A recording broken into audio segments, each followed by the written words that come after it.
farmers can benefit.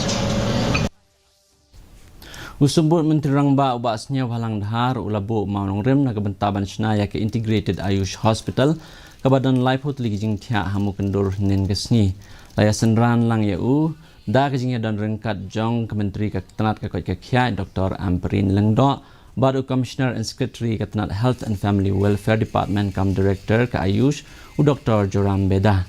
Haba ajing keren hak ajing elang sumbut Menteri Rangba ubasnya balang dhar ulang baka sorkar kala IT ya ki babon ki kampan roy bakan top ya ke jaka ajing sumar na ke benta ke bah kamiat jong ke senong ke tau walaupun pawe ke jing kublai ya ke senong mukendur ke bela ais kumbahasan akar ke jaka na ke benta bat senaya ke ni ke jaka ajing sumar.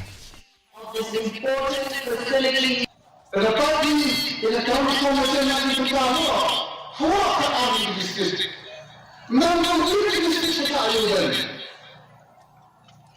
Dua kali waktu untuk mengajukan oleh stasiun imigrasi kami pada. Ada yang ajukan staf awal buruk ini. So this institution will and able to treat especially the non-communicable diseases which require long-term treatment, especially for those that have become frail, for the senior citizens and for the young children who will require long-term treatment.